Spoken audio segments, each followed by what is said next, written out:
Welcome to Raised on D&D podcast. Twice a month, Raised on D&D brings you inspirational interviews, tips, and strategies to enhance your family's gaming experience. Your host for Raised on D&D has been a game master for 30 years and father to 3 gamers. Here is Nick Cardarelli. Welcome back, gamers. I'm your host, Nick Cardarelli, and this is Raised on D&D. My next guest currently resides in Nashville, Tennessee. You've seen him featured in documentaries The Fantasy Makers, currently streaming on Prime Video, and recently released The Science Fiction Makers. You may have attended his ecumenical worship services or faith and gaming panels at Gen Con, Origins, GaryCon, and various other gaming conventions. He is the official chaplain for the GaryCon Gaming Convention. He has written articles for the Knights of the Dinner Table Gaming Magazine. He's working on a project that tackles the satanic panic of the 1980s and the people of faith who worked in the RPG industry at the time. You know him online as the Geek Preacher. Please welcome Derek White. Hi, Derek. Hey, Nicholas. Thanks for having me. Well, I appreciate you being on the show.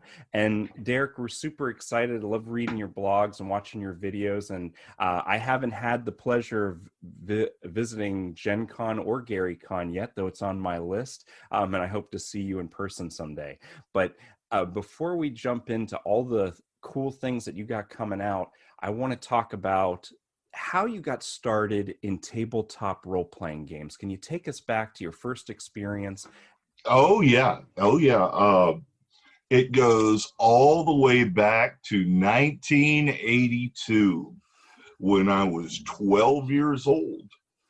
And I saw these guys at school that I thought were just the coolest guys in the world during recess playing this game called Dungeons and Dragons.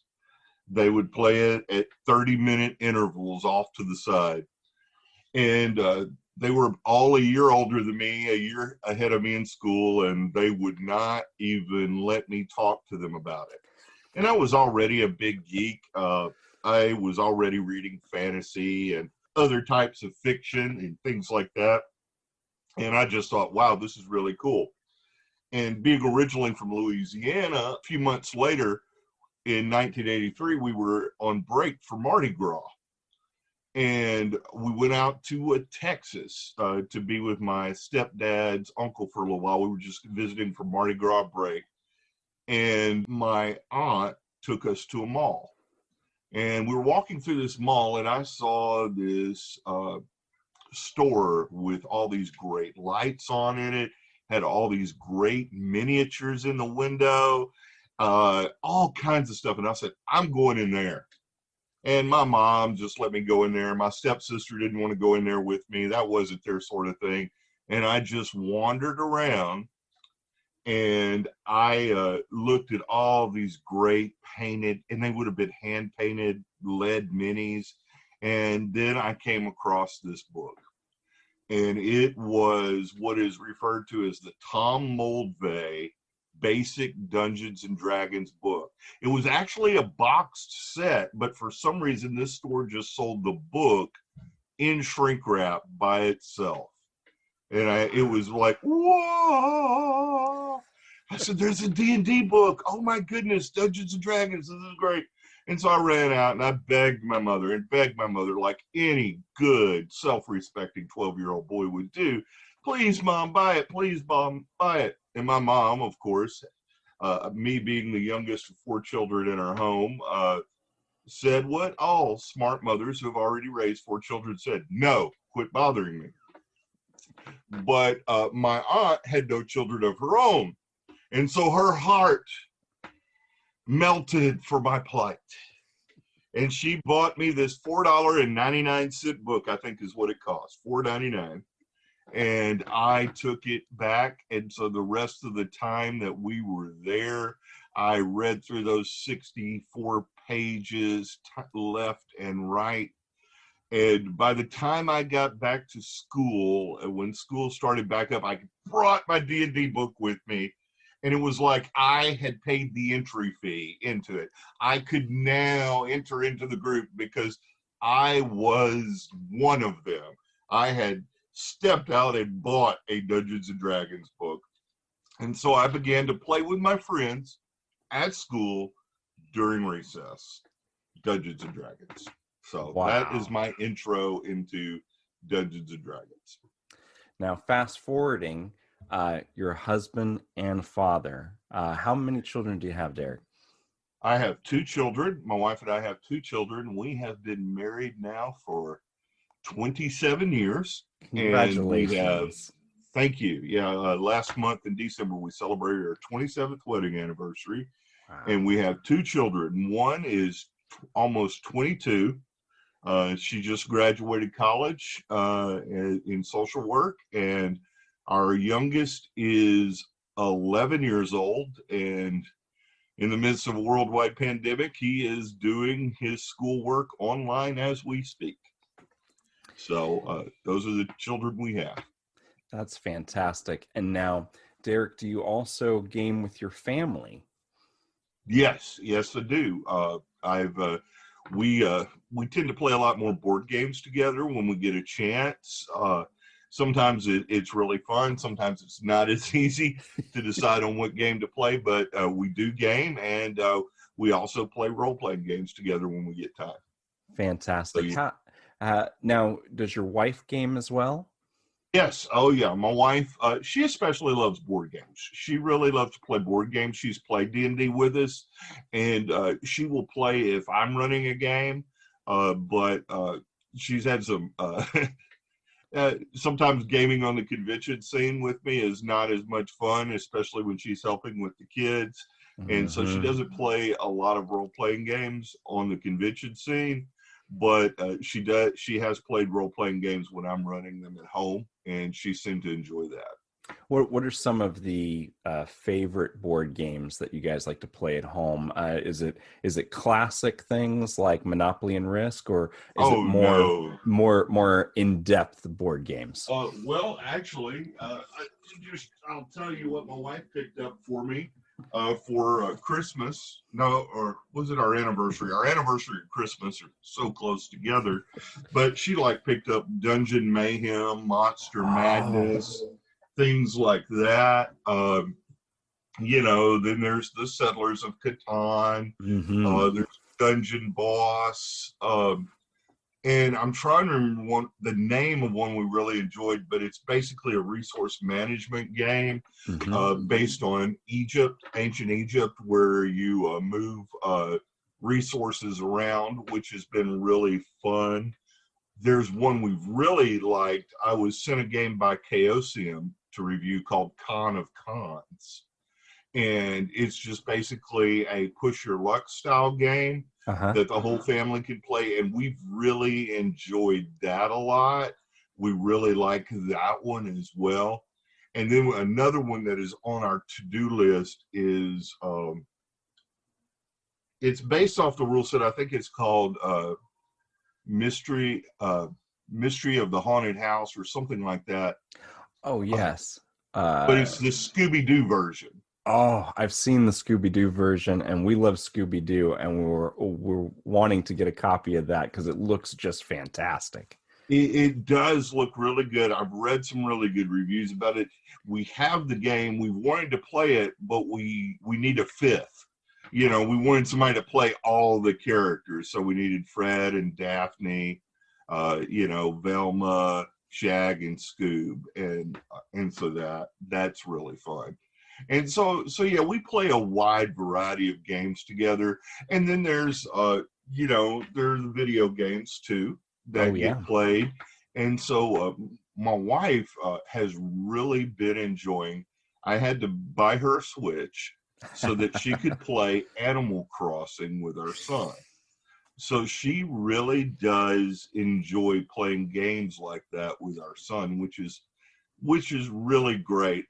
That's not my bag as much. So it's kind of cool. We balance each other out on that so that, because I don't, I grew up in that era where, most video game experiences were solo. Yes. And when MMORPGs came online, I never had a good enough computer to run them. So I ended up playing a lot of solo video games. And so she's been playing a lot of cooperative, fun, family-friendly video games with our son, which has been really nice on doing that, because the Switch is really good for that. So yeah. Well, as you know, I've got 3 myself, and they're all little stair steps. They're 14, 13, just turned 12. They love a variety of games, and you're absolutely right. It's very difficult to get everyone to agree on one game to play. And sometimes you just have to say, hey, it's family time, and you're going to have to suck it up. Next time we'll pick your game, you know? And we try to do those compromises. So yeah, and we try to play a variety of games as well. Card games, board games, all that. But Derek, I want to ask you, how old were your children when you introduced them to tabletop role-playing games? I've been thinking about that. And I will tell you my daughter's first introduction to Dungeons and Dragons. She was 18 months old, sitting in the high chair while Dad was sitting there behind the DM screen and people were playing on the other side in her home.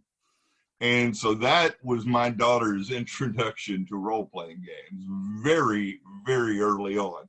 I mean, she's sitting there in the high chair right next to me, cooing and doing her thing. And I'm putting stuff, because my wife was doing other things around the house, and she wasn't in the game. And so she was doing some other things. So it was my job to run the D&D game and watch her daughter. And so she would just sit there, and she seemed to enjoy it very, very much.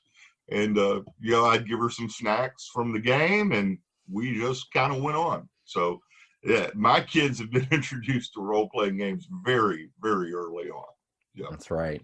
And mine the same way, since they were knee-high to a kobold. I think that what a lot of families are discovering is that putting down the cell phones, turning off the screens, and sitting down at the table to play cooperative games with their children and their family members, it has certain benefits. Now, Derek, in your experience, what benefits could you highlight for the listeners of role-playing together as a family? Well, one of the biggest benefits, I think, of it is just, it brings the family together. I mean, my mother-in-law is of an entirely different generation than me. And a few years ago, around the holidays, we were all able to get together as my mother-in-law, my brother-in-law, my wife, myself, my children.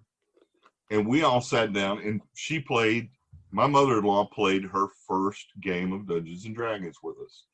Even though she's known I played it for years, she'd never played before. And she had a wonderful time.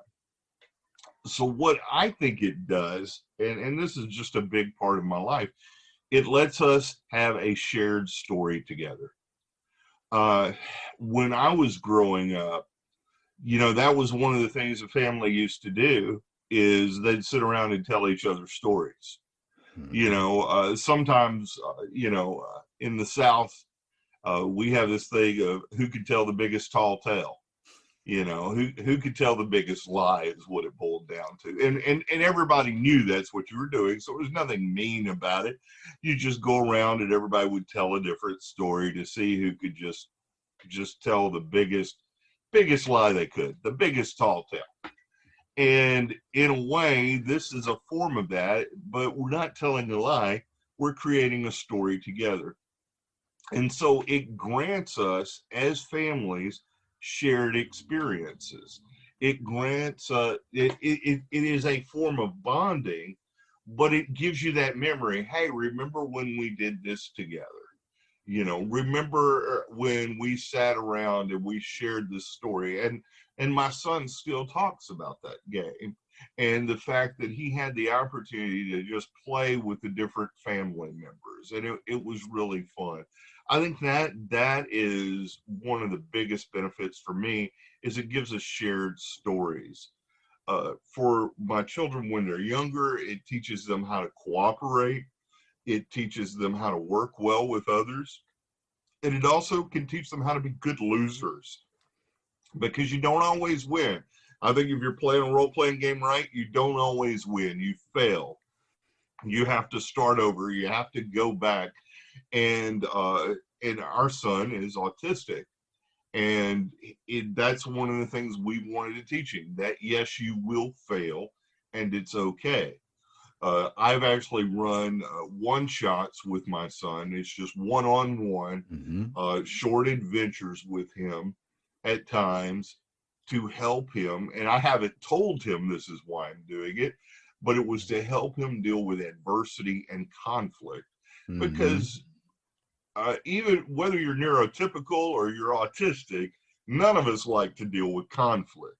You know, I'm a full-time pastor. That's right. I hate dealing with conflict, yet that should be in my job description number one.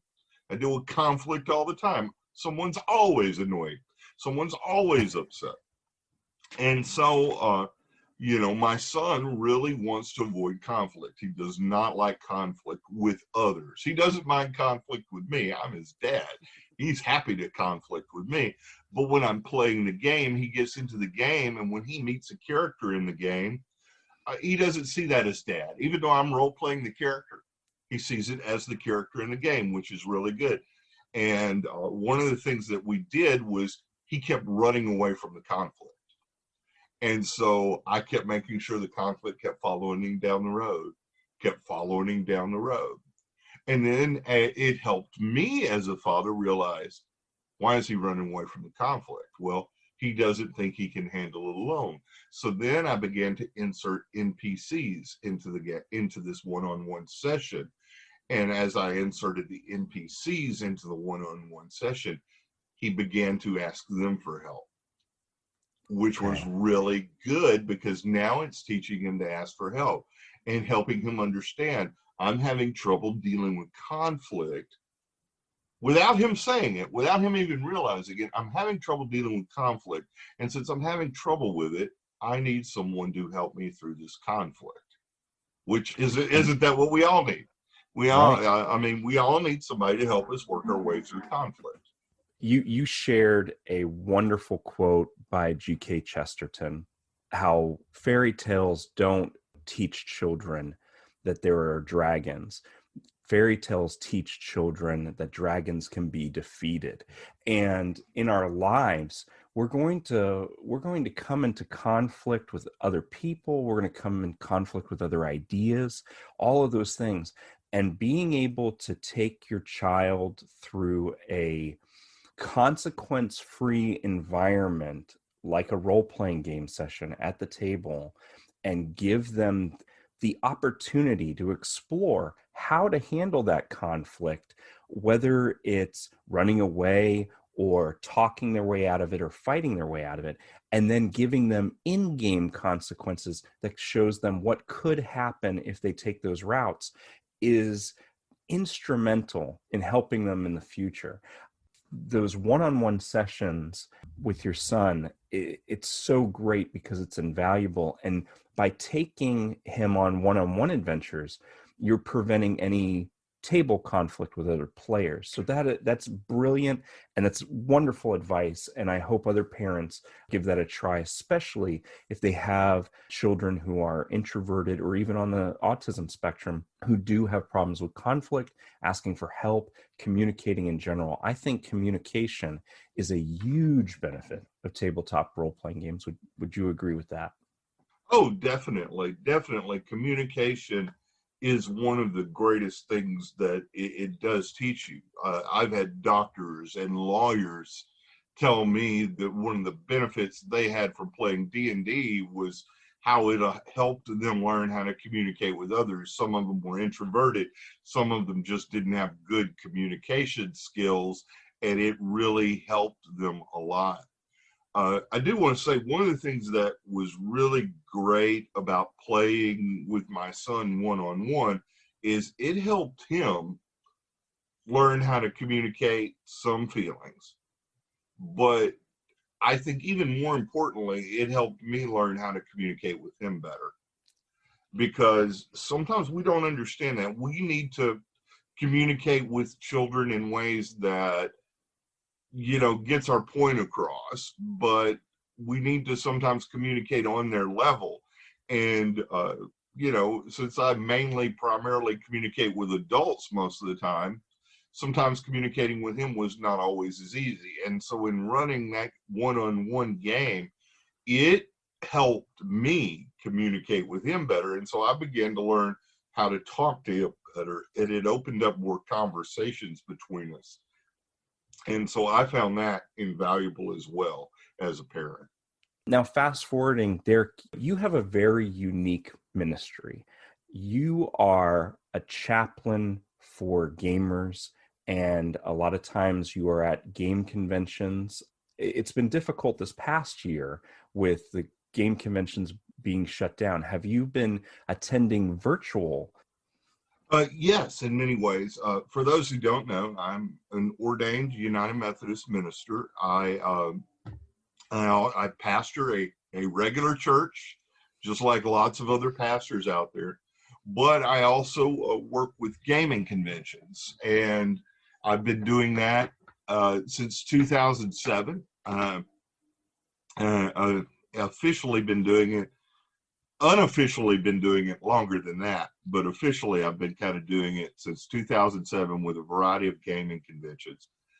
But this past year was tough, as you said, I'm the chaplain for the Gary Kahn Gaming Convention, and people often ask me, what does a chaplain for a gaming convention do? And I said, well, I don't know of any others but me. So I kind of had to do that. So I work with hospitality. It's been part of my job to help arrange weddings, because sometimes people want to get married at gaming conventions, things like that. So, and part of my responsibility is to run games, especially family-friendly games, and I work with Board Game Library. Well, how do you do all of that in a world where there's a global pandemic and conventions are going virtual? Well, for Gary Kahn, we went virtual back last March. We had to, which was just really heart-rending for us, but we wanted to make sure everyone was safe. And Gary Kahn has a number of the early creators involved in the industry there, and many of them have gotten older now, and so we wanted to keep them safe.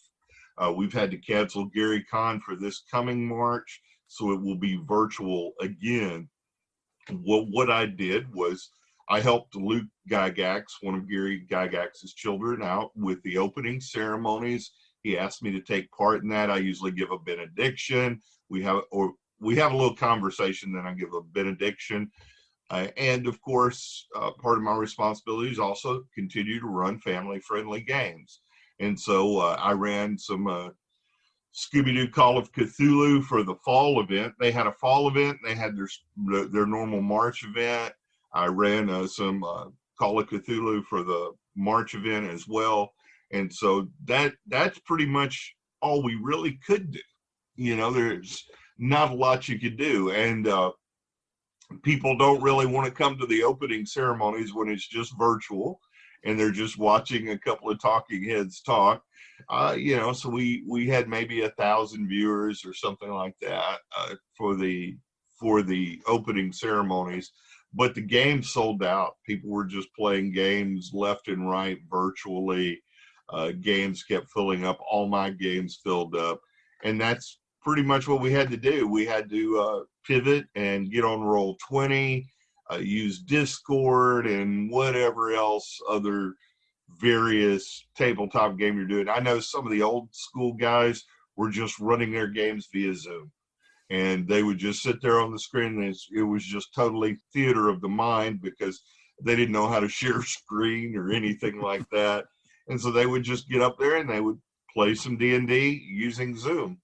That's fantastic. I did get to attend Gary Kahn virtually last year. I was working that weekend, so I would have loved to have sat in front of the computer and played session after session, but I got to play in the first half of Village of Hamlet, and then my son got to play in Vault of the Drow. Nice. And he was super excited about that and had a wonderful time. So we did get to participate. And then of course we got our Gary Kahn t-shirts with that beautiful Larry Elmore art on the back, and our Gary Con dice. So we were very excited that because it went virtual, we were able to attend where normally we wouldn't have been able to. Yeah, and that's one of the things that they had started the virtual a few years before, but it wasn't ever really that big. And so I'm pretty sure we're going to be continuing some form of virtual Gary Con into the future, even after we're able to come back. Well, and I love gaming in person, and I've always loved gaming virtually just because I get to game with people from all over the planet. And there's no way that my friends in New Zealand, my friends in Germany, my friends in England could have all gotten together at the same time, same place to sit at a table. And so that virtual gaming, though it's different, is still gaming. So it's wonderful. One of the things I like most about the gaming community is how diverse we are. But we can come together at this table to tell stories and enjoy thrilling heroics with one another. Do you ever encounter at your gaming conventions a leftover of the Satanic Panic? I mean, in the early days of doing this, I had a few people, but because I've been doing this now for so long, I don't have as many people as negative about it, especially as they've come to know. I mean, I've conducted interfaith events at these, so it's not just me being a Christian minister. I've worked with Jews and Muslims and Hindus and done all kinds of things with people of all kinds of faith, because I'm very welcoming, very accepting, and embracing of different peoples. And so I haven't experienced much negativity toward me in recent years. However, I have had friends who have done all kinds of things at Dragon Con and other conventions. Some I've never been able to go to. I've never been to Dragon Con. And unfortunately, they still have street preachers coming out there and yelling at them and telling them they're all going to hell or whatever they want to tell them. And so there is still that stigma. There is still that frustration. And that's one of the things I've tried to do, is to bridge that, to kind of be that bridge of saying, hey, look, we're not all like this. And in fact, some of us, really, really love these things. And one of the ways I try and bridge that is through people like J.R.R. Tolkien and C.S. Lewis, who were very devout Christians, but wrote on these topics. People like G.K. Chesterton, who talked about fairies and wrote on these topics. George MacDonald, who was a Christian, and he wrote books on this. So that's one of the things I try and say. And in doing that, what I find myself doing, and probably getting in the most trouble for, is I end up telling Christians, start using your imagination again. I end up saying, Christians, you're coming out against this stuff. You've forgotten your own history. Mm-hmm. And so what I find interesting is when I do come across people of faith at gaming conventions, they often feel like they've had to hide their faith from their gaming buddies, because they're going to say, oh, they're one of those weird Christians who are going to hate us for this.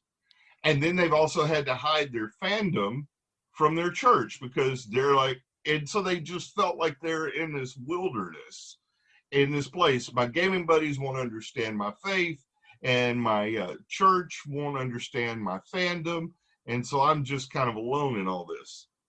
And one of the things I've done is I've encouraged them to share it with both sides, and they come to find out that they have people of faith in their gaming groups they didn't know about. They come to find out that in their church they have lots of geeks. And when they do that, they've encouraged their pastors to share more geeky references from the pulpit.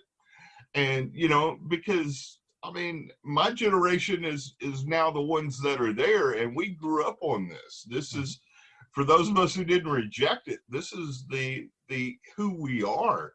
It's a part of our DNA. We can't help it. We grew up on comic books. We grew up on fantasy movies. We grew up with all of this just pervading our culture. And so why not enjoy it? Why not have fun with it? So part of the work I end up doing, I find myself increasingly more over the years is getting Christians that I meet at these conventions to be more open about their love of these geeky things.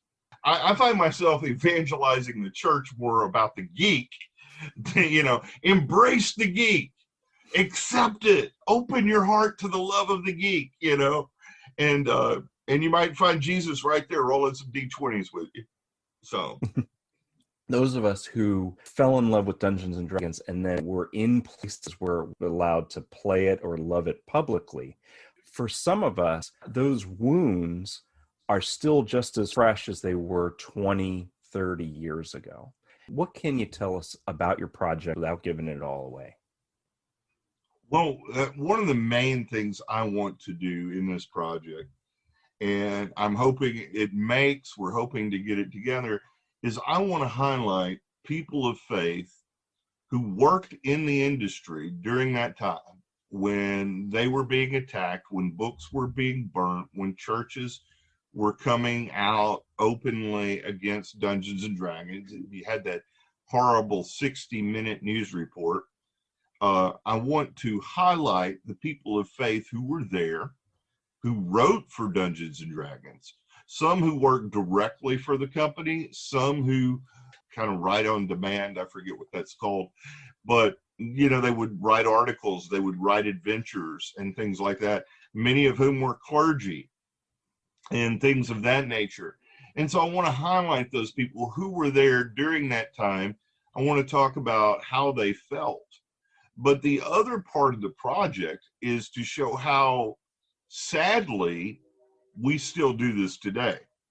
The wounds are still there for many people of my generation who dealt with that. My wounds aren't as big as some people because I did not have the problems when I was young and still in high school. My problems came after I had gotten a little bit older, and I was able to work through it a lot easier than some. But I know many people my age have those wounds still because they were told what you love and enjoy is wrong and God hates you for it. And that bothers me. But the other part we want to do is we want to not just stay in the satanic panic. We want to talk about things like Magic the Gathering, that card game, which is now popular. Lots of people play it. I've seen it played in churches now. But people forget in the 90s, those cards were being burnt. And people were like, and freaking out about it.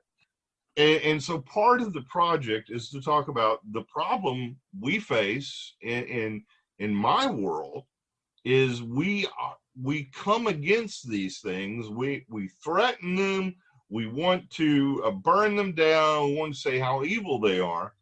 But in less than a generation, they're being played and talked about in our church basements or in our church fellowship halls.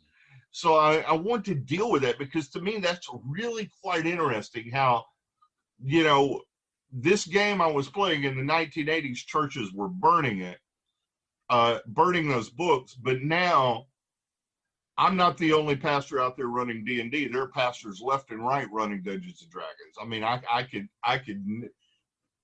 could name more than a dozen of them off the top of my head that I know play some form of D&D or run a D&D game. And that's because they're of the same generation as me. And they're like, hey, I can do this now. I could name a number of churches and youth groups that now have Dungeons and Dragons night or Magic the Gathering night. At least they were before the pandemic, that are having board game nights, and these are things that would have been, when I was a kid, if a church did that, you'd have had me in the doors every 5 days a week, 7 days a week. You couldn't have kept me out of a church if a church had something like that. It's so interesting to see how it changes in just the course of a few years. And so that's part of what I want the project to explore is how that changes. But I also want to explore the darker side of the church where there's this need some people feel to have to condemn anything you enjoy.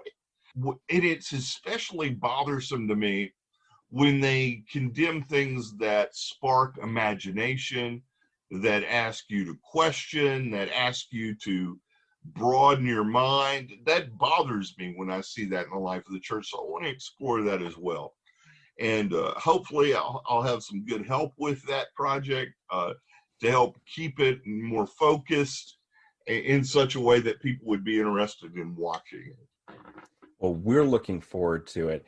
And I think it's a great way of taking this, for some people, ancient history, but for others, this very painful time in the hobby, and finding the positive and helping us move through it, because it's not something that I think we should forget, but it's something that we should definitely look at and say, why did it happen? How do we make it not happen again? And what do we have to learn from this whole thing? And more importantly, those of us who personally experienced it, how do we move through it and grow from it? What is some advice that you could give to those parents on how to get the children around the table, how to put down the screens and really dive into tabletop gaming together? How do you get the kids to put down the screens? My first advice is put down your own. Because I've seen many parents sitting at a table, and I've seen this time and again, especially younger parents, which is anybody under 50. And they've told their kids to put down their screens, but they've still got their phone. So one of the ways that we do it in tabletop when we play games, there may be one phone in the room, or one phone that's there in case somebody calls, in case there's a phone call and we need to take that phone call. But otherwise, other screens and things are set aside. They're just not there. They're not.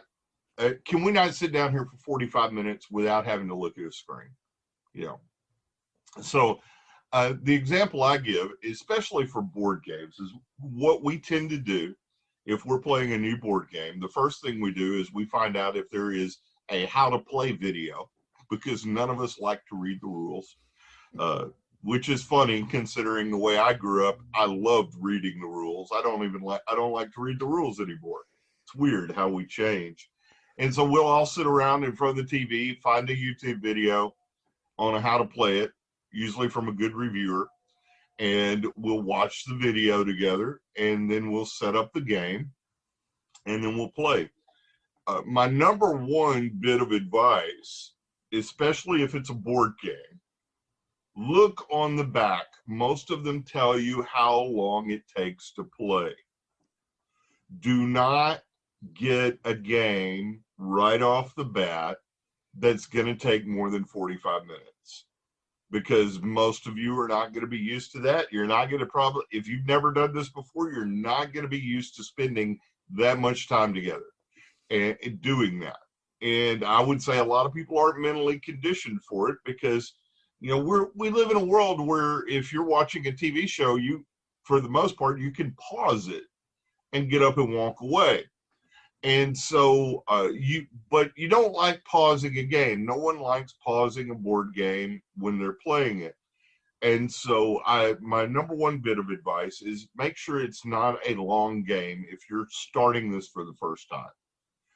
If it's a role-playing game, if it's a tabletop role-playing game, you need to make sure, because those try and find ways to limit your initial sessions to no more than 2 hours. I've had to scale mine down. That took work for me. I mean, hard work for me, because I grew up in an era where, we would play 4 to 6 hour sessions if we could. And I've also run games at gaming conventions, which are usually in 4-hour blocks, sometimes 6-hour blocks. So when someone comes to my game, they're going to want to play for 4 hours at a gaming convention. Especially since they've paid to get into the convention, they've got their ticket, they want 4 hours of time. I've had people tell me that. I'm going to be mad if this game goes less than 4 hours, because, because I've paid to be here. I want my games to last a 4-hour slot. Well, now that I've been running more and more games online because of the pandemic, but also because I've learned how to introduce things to my family, I had to make sure I got it down to no more than a 2-hour block. Because you can't just do a role-playing game, and you can, but it's really hard. I cannot do a role-playing game in 30 to 45 minutes, especially with multiple people, because I don't feel like everybody's gotten to take part. So what I do is I try and put it into a 2-hour block, but make sure that there is some type of break in there, so people can go to the restroom, get a snack, things of that nature. But you want to make sure everybody goes on break at the same time and comes back at the same time, because you don't want people wandering off, going to do their own thing there. And so you've just got to really, and make sure you stay within that time frame. Now, and it's tough because you've also got to learn to read the group and read the room, because sometimes you might say, okay, we're in this 2-hour time frame, but everybody's having such a great time they want to keep going. But and you let them go for a little while longer, but it takes time. So you got to have patience to do it. You've got to work through it. And if somebody didn't have a good time, acknowledge that, yeah, we didn't have as good a time. Maybe it'll be better next week or when we play again. And acknowledge that, and it's okay to not have a good time. And somebody might not have a good night, and it's okay for them to acknowledge that it wasn't enjoyable for them. And that's okay. You didn't necessarily do anything wrong. They just didn't have a good time that night. And acknowledge that not everybody had fun. It's okay. Derek, thank you so much. Thank you for everything that you've done for the gaming community and what you continue to do. We're looking forward to seeing this new project come to fruition and get to see that online. I know they can find you at geekpreacher.com. They can follow your blog and, of course, find you on all the socials. Is there anything you want to tell our listeners before I let you go? Pretty much, if you haven't seen The Fantasy Makers, give it a watch. Send me a comment somewhere and let me know what you think of that. If you're in Canada, you might have gotten a chance to see The Science Fiction Makers.